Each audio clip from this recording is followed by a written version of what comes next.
Now at 9, residents of Pitcher, Oklahoma come together to celebrate the holiday season with their annual Christmas parade. Plus, kids in Pittsburgh get a special visit from Santa Claus. And hospitals in Ohio and Massachusetts are on alert after an outbreak in respiratory illnesses targeting children, especially since similar symptoms are showing up in kids in China. I'm Rebecca Castor in Washington. The details coming up. The 4 states' most watched news starts now. This is KOAM News at 9 on Fox 14. I'm Elise Snowy. For the city of Pitcher, Oklahoma, the annual Christmas parade means more than just candy and parade floats. For them, it's a chance to reunite with the community, no matter the distance. KOAM's Jasmine Knight has the story. Even though the city of Pitcher is listed as one of Oklahoma's infamous ghost towns, the community members see Pitcher as home. We all really did love each other. It really was a big family because Praya's a small community and you know about everybody there. So this just keeps us tied together. The annual Christmas parade acts as a reunion. It allows the adults to see their old friends and for the kids to make memories and see their favorite characters in the parade. I don't know. The Grinch. Everything. The Grinch. Everything. I like the Grinch. I like everything. I like the Grinch. The parade is sponsored by the All-School Reunion Committee. Their goal is to bring everyone home to see the people that makes Pitcher special. Everybody already has that bond. We haven't made any bonds. We've retained them. For Susie, this parade has been a tradition she will cherish forever. I'm coming home for Christmas. This is Christmas for me. This is Christmas. And through this Christmas parade, we can see how a small town can make a huge community impact. Reporting in Pitcher, Jasmine Knight, KOAM News. This is Pitcher's 9th annual Christmas parade. Meteorologist Katie Frazier joins us for a first look at weather. Good evening, everyone. Happy Saturday out there to you. We had some rain impact the 4 states all throughout the day today. Now it is tapering off. We will have breezy winds tomorrow, a cool start to the upcoming work week, and I'll talk about your next chance of rain coming up in just a few minutes here. The green, that represents the rain. As you can see, it is pushing out of our area, maybe a couple spotty showers back behind it, but overall we are a whole lot drier than we were just a couple hours ago. And here's how you could plan the rest of your evening. Temperatures staying in the low 40s for the next several hours. Not expecting much more rain for the next couple hours, so you could go ahead and ditch the rain jackets. Just keep on your nice warm jackets because it'll be a little bit chilly out there. But of course, I'll let you know what you could expect for your Sunday, the winds, how strong they'll be, coming up in just a few minutes here. All right, Katie, we'll check in with you soon. Well, the Pittsburgh Parks and Recreation today kicked off the Christmas season with a holiday craft fair. The event was an opportunity for the community to shop for Christmas gifts. The vendors had items including jewelry, makeup, and home decor. I would say Christmas to me is all about family. Going to see family or they're coming to see you. So 100% of our vendor fees for our holiday craft fair, we buy toys for the KOAM toy drive. Admission for the crafts fair was one non-perishable food item per person. Kids in Pittsburgh got a chance to visit with Santa Claus and Mrs. Claus today at Santa's workshop at Memorial Auditorium. The 44th annual workshop invited families in the community to celebrate the holiday season with kids' activities, hot cocoa, and a chance to tell Santa what they want for Christmas. People in Granby, Missouri got into the Christmas spirit with their furry friends today by taking Christmas pet photos. The event, held at the Granby Police Department, was open to the public and was put on by Boz Paws. The photos were for a donation for the East Newton Animal Coalition. We are trying to raise a few dollars for medical care, etc. for our pound puppies. We are taking pictures of pets for donations, and then we also have all the pound puppies up here for that are available for adoption. Those in the area could come and take photos with their pets from 1 p.m. to 3 p.m. And folks in Vicksburg were invited to join Pittsburgh State University alumni and constituent relations today to take family holiday photos with PSU's Gus the Gorilla. The free event was held at the Wilkinson Alumni Center, and those in attendance were invited to enjoy donuts and beverages. Kids could also participate in holiday crafts. We've had a lot of kids through already this morning, and we'll have more, of course, later. We have some coloring sheets, and we have some to-go picture frames that everyone can put their holiday photo with Gus in after, and then we have donuts and coffee and Christmas music and all the good stuff. Today's event began at 9 a.m. and wrapped up at 11 a.m. A big show of support for a black girl in Kansas who was beaten up and called a racial slur multiple times by a white teenage boy at school.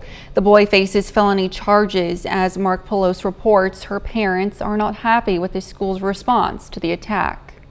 He should never put his hands on me, and that he should take a lesson from this and move on and do something different.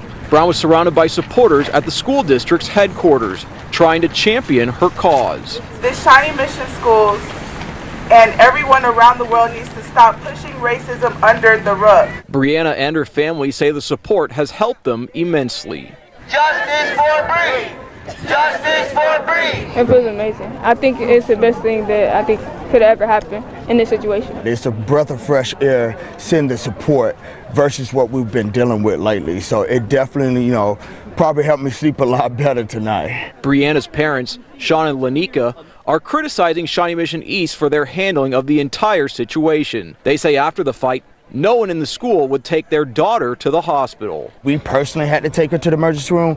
That's never acceptable. My daughter with obvious, injuries to her face, broken nose. She had knots all on her forehead and the whole 9 yards. I just don't understand how they could sit there and not get her medical attention. It was heartbreaking. It made me upset. It made me really mad because what mother wants to see her daughter get hit in the face by anyone, let alone a male? So I was livid. I was just livid. Brianna says she was suspended after the fight, but says she'd do it all again. I would say that even if you get in trouble for sticking up for someone else or sticking up for yourself, still you did the right thing and keep doing what you're doing.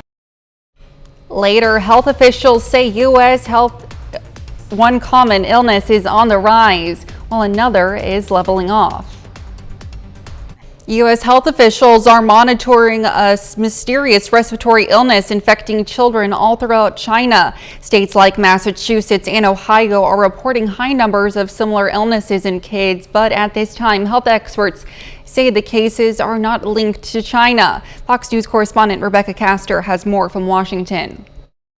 Videos of packed hospitals in China have U.S. health officials on alert. The scene is reminiscent of peak COVID-19 pandemic days.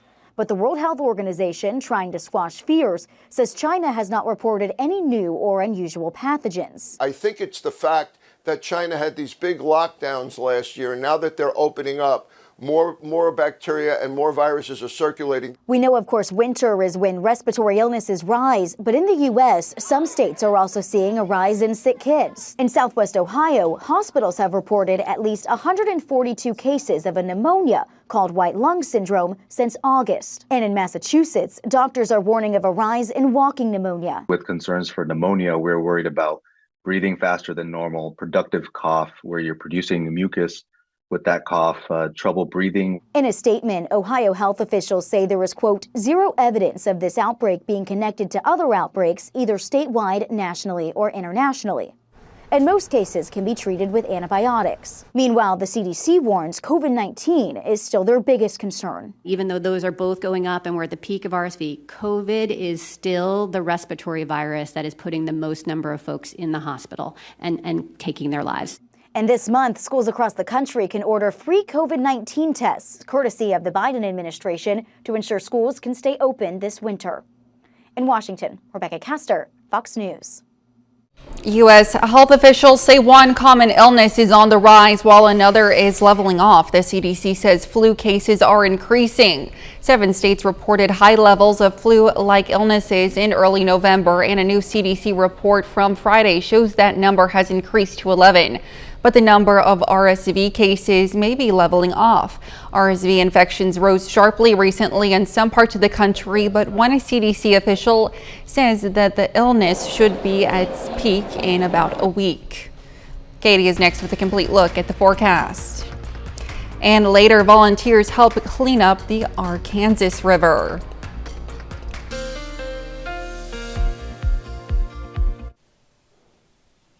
Happy Saturday, everyone. Well, a lot of people have been asking, where's this little St. Nick we've been hearing about? He's not coming for another 23 days, but I know a lot of us are getting excited for the Christmas holiday. I know I am. Now here's a look at downtown Joplin, and it was a little bit wet throughout the day today. The roads are starting to dry up as the rain has moved out of our area. Let's take a look at our Doppler radar, and as you can see, all that rain has cleared out of the four-state area, leaving us with clear conditions. We can expect a couple more clouds over the next couple hours, maybe a spotty shower or two, but I'm not expecting much rain activity, at least for the rest of tonight. This model showing through the 10 o'clock hour, yes, it will be possible for a couple spotty showers, especially in the northern portions of our region. Stockton, Nevada, Fort Scott, possible to get a shower over the next couple hours, but really I do expect it to clear out by midnight tonight, and then tomorrow morning you're expected to have clear skies, winds out of the south, cool temperatures hovering right around freezing for most of the area. As we move throughout the day on your Sunday, lunchtime temperatures will reach the 50s, winds still out of the south. Now, winds will be a factor tomorrow. We could expect breezy, even windy winds for certain areas. I'll talk about that more in just a few minutes here. But by 5 o'clock, you could still see more clouds moving into the area after clear skies throughout the day. I'm keeping about a 10% chance of rain in for your Sunday. As you can see, by 9 o'clock on your Sunday night, you could see a couple spotty showers. So that's why I'm just keeping in those low rain chances. It's not going to be a complete washout, and you can expect mostly clear to partly cloudy conditions for the rest of your Sunday. Now, the winds, as I did mention, will be a factor for the rest of the tonight. They will just be at a breezy level out of the west, making it feel a little cool out there by tomorrow morning. Not too much of a factor, but watch this as we move throughout the day on your Sunday. Lunchtime, you could see winds out of the south from 25 miles per hour all the way up to 35 mile per hour wind gusts will be possible. Look at Sunday night, all the way up to 40 mile per hour wind gusts possible in Yates Center and Iola. So it is going to be a bit windier throughout the region tomorrow. So a day you'll definitely want to wear a ponytail or at least a hat tomorrow. Temperatures will feel quite nice though. They will reach the mid 50s with those mostly sunny skies with partly cloudy skies later on throughout the day and very low rain chances for us tomorrow. Not going to be too bad, but if you're asking me if you're a late decorator, don't decorate tomorrow just because of the wind gusts, but Monday through Thursday, if you haven't decorated already, you can go ahead and do it. Here's your 7-day forecast, and we're keeping those rain chances in very low for the next 2 days. Temperatures will be warming up all the way through Wednesday and Thursday. Then we'll have another chance of rain Friday through Monday of this upcoming weekend. Not too great of rain chances as of now, but as that changes, we will certainly let you know. All right, Katie, thanks. The Arkansas River is back to normal levels today after being lowered for maintenance and cleanup. Volunteers on boats and bikes joined electric scooter company VO to pull trash and dumped objects out of the river. Kel Chapman talked with volunteers and VO about what they found. We pulled several shopping carts out of the river, several bicycles. With lower water levels in the Arkansas River, there were large fences. Volunteers found all kinds of things at the bottom. There was a sidewalk closed barrier down in the river too that we contacted the city about. One of the most common items found were electric scooters. At least 120 were found in the river between Maple Street and the Keeper of the Plains, but not all of them were VO brand. VO Operations Manager Stephen Miller was at the cleanup and says they're working to restore the scooters they found. You know, if we can pull them out quickly, they can really just dry out. We put a new battery in there and they'll be fine. It could be anywhere from just a new battery all the way up to a complete rebuild. Boats and Bikes Assistant Director and Wichita State Assistant Rowing Coach Rachel Tuck says things like scooters or shopping carts that end up in the river can do damage to their boats. So they definitely can create hazards out there. Scooters, if they're standing up tall, based off how low the river is, can once again create a hazard. It could break a boat, it could cause it to fill up with water, and those are really more worst case scenarios. Miller says they're trying a number of ways to keep their scooters out of the river. We have dedicated what we call field tech. We also use geofencing to prevent riding in certain areas. Have put in time restrictions. For example, overnight, we don't allow any riding overnight. Miller says VO is committed to staying in Wichita and keeping scooters out of the river. Coming up, U.S. breaking from Israeli allies. The White House criticizes Israel's military operations in Gaza. I'm Nate Foy in northern Israel. I have the details coming up. School districts nationwide are now looking for new ways to protect their staff and students. Fox News multimedia reporter Bowen Kidrowdix is in New Orleans to show us how some districts are turning to artificial intelligence. Some schools just outside of New Orleans are turning to AI to detect guns. The Iberville Parish School District has partnered with a software company to prevent potential shootings before anyone gets hurt. Unfortunately, in our area, we've had a couple of shootings that have occurred on school campuses and near school campuses. And we took the approach that we want to be more proactive. Iberville Parish School District has spent $135,000 to install gun detection AI software in the school's existing cameras. There's no way with us having close to 800 cameras in our school district that one or two people can see what's happening on every single camera in the district. If the software spots a possible gun, it alerts the company's analytical team made of former military and law enforcement. The algorithm says, hey, I think it's a gun. They send a still frame image to this operating center. Our ZOC analyst, the Zero Eyes Operations Center analyst, looks at it and says, if it is a gun, I'm going to dispatch it. The analyst can then immediately alert school staff and police, telling them what sort of gun was detected and its location. Zero Eyes staff are also trained to handle false alarms. If we could tell very obviously it's not a genuine threat, we don't actually dispatch that to the client. We'll just give them a friendly phone call or an email to let them know, hey, probably want to be aware a child with a Nerf gun that looks very much like the real thing is over here. You might want to take care of that. Alimo says the software is in over 100 schools across 35 states. As technology advances in every other industrial part of our society, we as school systems need to keep up with that technology as well.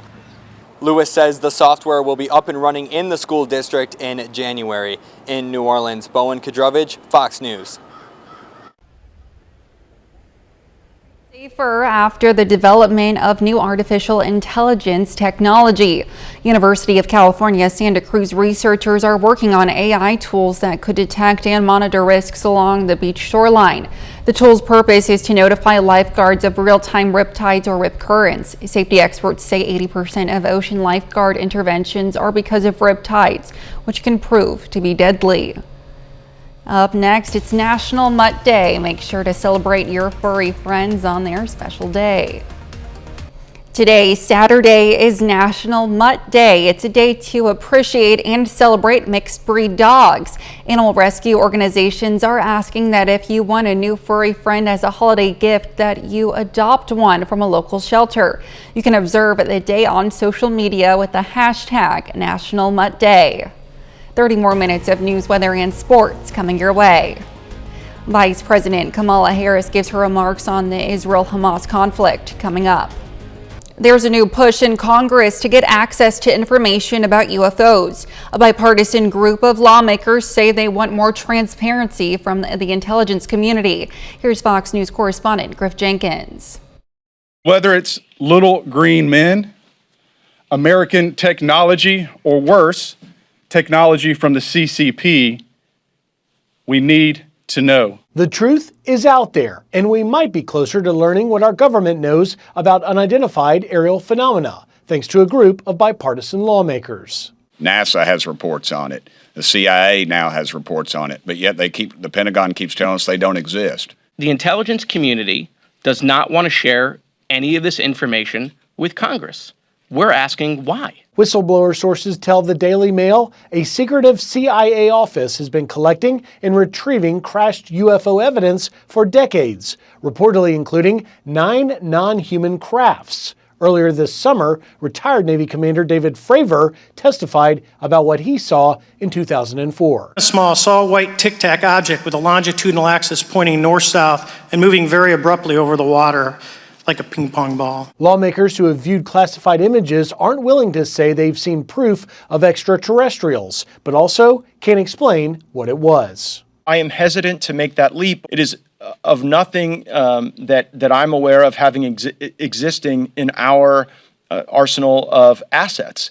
Now, lawmakers are trying to force the Pentagon into declassifying all UFO documents that do not compromise national security.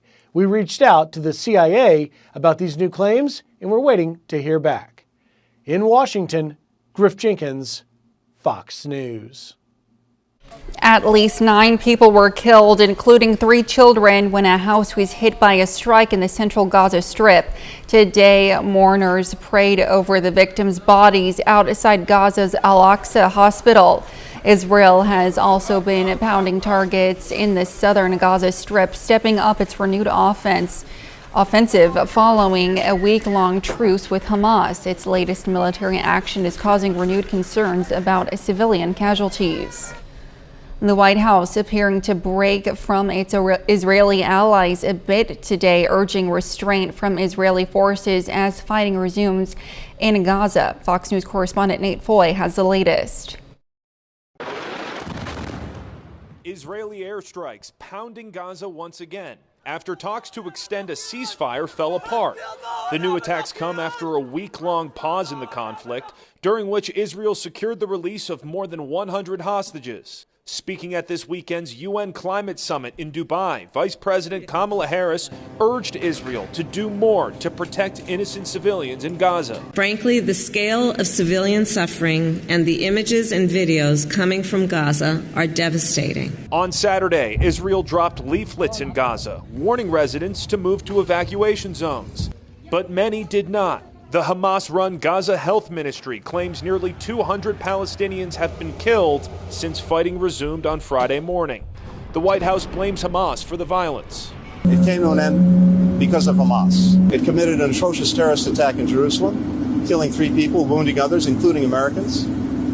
It began firing rockets before the pause had ended. The White House is once again pledging its support for Israel while planning for a future after the war. We want to see a unified Gaza and West Bank under the Palestinian Authority.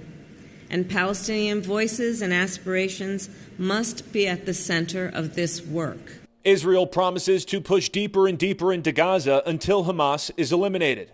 In northern Israel, Nate Foy, Fox News. Still ahead, one of golf's all-time greats breaks his silence. Tiger Woods breaks his silence on the PGA Tour's planned merger with rival Live Golf. I'm Matt Napolitano in New York. I'll have the details straight ahead.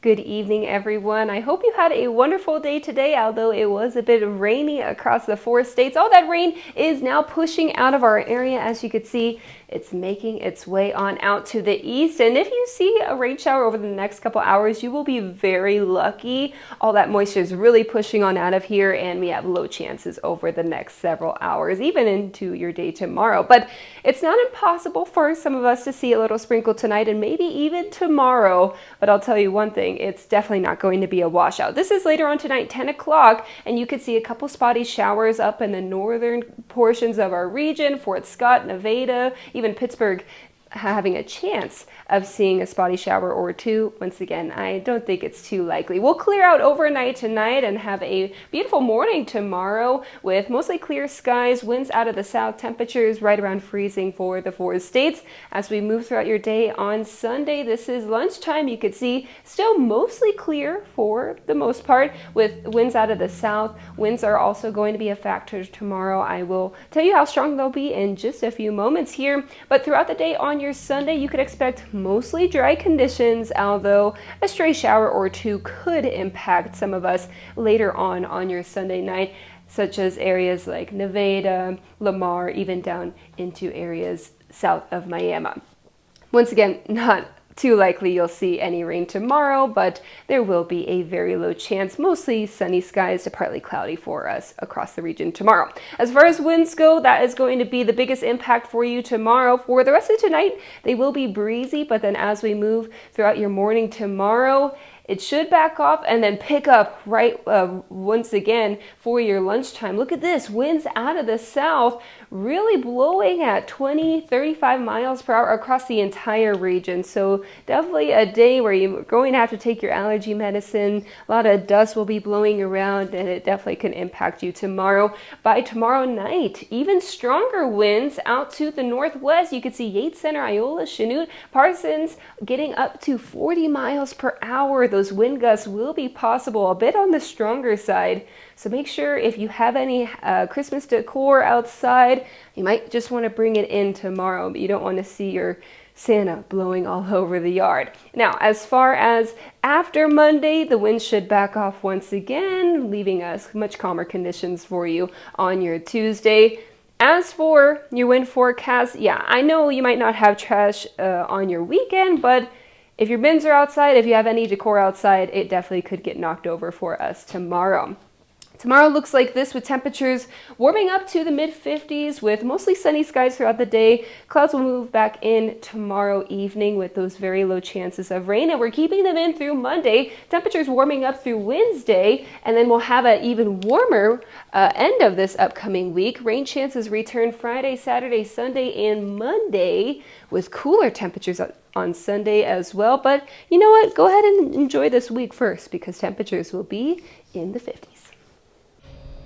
Coming up in sports, Pitt State women's basketball tries to remain undefeated. Plus some Lamar football plays for a state championship. John Dales has highlights from that game and much more up next.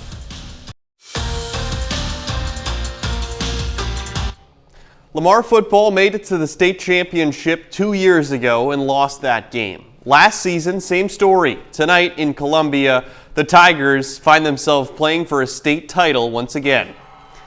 Lamar entering the field in Columbia, making its 4th straight appearance in the state title game. Tigers facing Valley Catholic. Starting in the opening drive, Valley Catholic strikes first. Grant Fallard fires to his brother Rylan. That's a touchdown for the Warriors. Valley Catholic would jump out to a 21-0 lead in this game. Second quarter, though, Lamar starts to settle in. Alex Wilkerson throws over the middle. Chase Query makes the catch, gets a block. Nobody's going to touch him after that. He takes it to the house, 69 yards. Lamar gets on the board. It's down 21-7. Tigers trailing at half, 28-14. In the fourth quarter, Lamar's still down 2 scores, but it's a 1-score game, and Alex Wilkerson, we're still at halftime. Here we go now. In the fourth quarter, Alex Wilkerson pump fakes, down by 7, throws long to Chase Query. He's there once again, this time 91 yards. All the way to the house. That ties the game. We're now tied up at 28 apiece. We're going to overtime in Columbia. Valley Catholic wins the toss and defers, so Lamar gets the ball first. First play of overtime, Alex Wilkerson keeps it himself, stiff arms defenders off him and gets into the end zone for the touchdown. Lamar with its first lead of the night in overtime, but the defense still needs to get a stop. 4th down and 3. Grant Fallard can't find a receiver, throws it, and that's the game. Lamar is on top of the mountain once again. The Tigers win the Class II state championship game, 35-28 in overtime. Extremely satisfying, especially the way that it happened. Seeing our kids overcome and finish the job. That's kind of been our mantra the past couple of weeks. Is we got unfinished business, and so they will finish the job, which is incredibly satisfying. And for these seniors to go out with W is. It's special. There's no better feeling. I'm just so proud of our kids fighting back. They never gave up, and that is a poetic justice ending. It couldn't have happened. That couldn't encompass our season and our team and these seniors better than being down 21-0 and having to fight back. Meanwhile, last day at the Carthage Lady Tiger shootout, Webb City looking to not finish in last. It's playing against Olathe East Hawks. Webb gets the tip off, and Mallory Stanley kicks things off with an easy lay-in for 2, but the Lady Hawks have other things in mind. Corinne Cole hits the basket for 2, and she gets one more. Lady Hawks lead the Cardinals 27-19 at halftime. Doesn't get much better for Webb in the second half. Meredith Reese passes to Madison Sloan, who hits the jumper. 39-27. At that point, Webb City down. Last-ditch effort for Webb. Kira Long gets the takeaway. She passes to Whitley Keith, who gets the layup, but that won't be enough for the Cardinals. They fall 56-38. They'll be back at home Monday against the McDonald County Mustangs. Over to college basketball. Pitt State men's hoops lost on Thursday to Missouri Western. PSU women's basketball won against the Griffins, though. Tonight, both Gorillas teams on the road at Northwest Missouri. Starting with the men, they lose again, 77-67 the final score. That's 3 losses in a row for Jeff Boshy's crew, who's back in Pittsburgh on Thursday night. That's the conference home opener against Newman. Same luck for Amanda David's team. PSU women's basketball has its first loss of the season tonight. Final score 69-59. Northwest Missouri remains undefeated, moving to 7-0. Grace Pile's 18 points and 9 rebounds aren't enough to get the Gorillas a win. They play Thursday against Newman at 5:30. Missouri Southern basketball just played Northwest on Thursday. The Lions tonight played the Gorillas' last opponent. That's Missouri Western. And MSSU men's hoops loses an absolute heartbreaker. The Lions were winning by 2 in the final moments of the game, but after a missed free throw, Missouri Western Zion Swader hits a 3-pointer with just 0.4 of a second remaining to hand Southern its 5th loss in a row. Southern women's basketball loses as well. This one not quite as close. The defending MIAA tournament champs dropped to 3-4 and 0-2 in conference play after the loss. Both Missouri Southern men's and women's basketball are back in action this Thursday night in Joplin against Central Oklahoma. That's all for sports. We'll be back right after this. One of golf's all-time greats is breaking his silence on the surprising merger of 2 rival leagues. Fox's Matt Napolitano reports. Tiger Woods is getting back on the course, planning at least 1 tournament a month going forward as long as his body allows him. I'm just as curious as with all of you, what's going to happen? I haven't done this in a while. The 82-time PGA event winner taking part in the Hero World Challenge, a tournament he hosts annually in the Bahamas. It's his first time competing since being forced to withdraw from the Masters with an injury in April. While he was recovering, Woods joined the PGA Tour's board of directors, that move happening months after the announcement that the tour would merge with the rival Live Golf League and DP World Tour, catching many in the golf world, including Tiger, off guard. It was just thrown out there, and I was very surprised that the process was what it was, and we were very frustrated what happened. And Woods says he's concerned about the slow governance changes being implemented by the PGA Tour, with the current framework agreement with the Saudi Public Investment Fund, which financially backs Live Golf, set to expire December 31st. All the player directors have spent so many hours and have worked tireless hours to make sure that we have the best deal for all the players that are involved. The framework agreement ended the costly legal battle between the PGA Tour and Live Golf, but the Senate and Justice Department continue investigating the deal. In New York, Matt Napolitano, Fox News. Up next, one of the most popular Christmas movies is celebrating 20 years. One of the most iconic Christmas movies is celebrating its 20th anniversary. Fox News correspondent Lauren Green in New York has details on the celebration and the movie's impact around the globe. 10 a.m. Santa's coming to town. Oh my God! Santa here? I know him. Will Ferrell's gleeful excitement is what helped endear the movie Elf to millions for the past 20 years. Looks like a Christmas tree. Oh, I forgot to give you a hug. For both the young and the young at heart. Santa's coming! Santa, I know him! Or bye, Mr. Narwhal.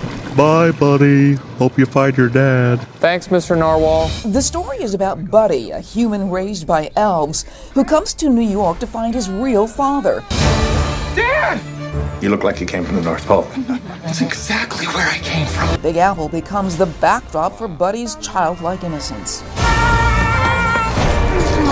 Papa says New York is pretty different. Sorry! He ends up bringing the true spirit of Christmas to jaded New Yorkers and his curmudgeonly father. The film's producer says his team knew the film was special, but didn't know it would become a classic. It's humbling because you work equally hard on everything you ever do, and you never think somebody's going to stick in a culture like this. And now to see these lines of people from all over the world and the joy on their face, they're bringing with them the experience they had from this little movie that we made 20 years ago. Buddy the Elf, his innocence, his purity actually changes New York. And I believe that's true in life. And I actually believe that's the message of Christmas. The best way to spread Christmas cheer is singing loud for all to hear. Now, part of Elf was shot here at the Empire State Building, where they're going to have some special showings of the film on the 80th floor to commemorate the 20th anniversary. It's one of the most successful Christmas classic films. It cost about $33 million to make and grossed over $225 million worldwide. In New York, Lauren Green, Fox News. And that's our time for tonight. Thanks for joining us. We'll leave you with a video of many therapy horses helping children. We'll see you back here next time. Thanks for making us part of your night.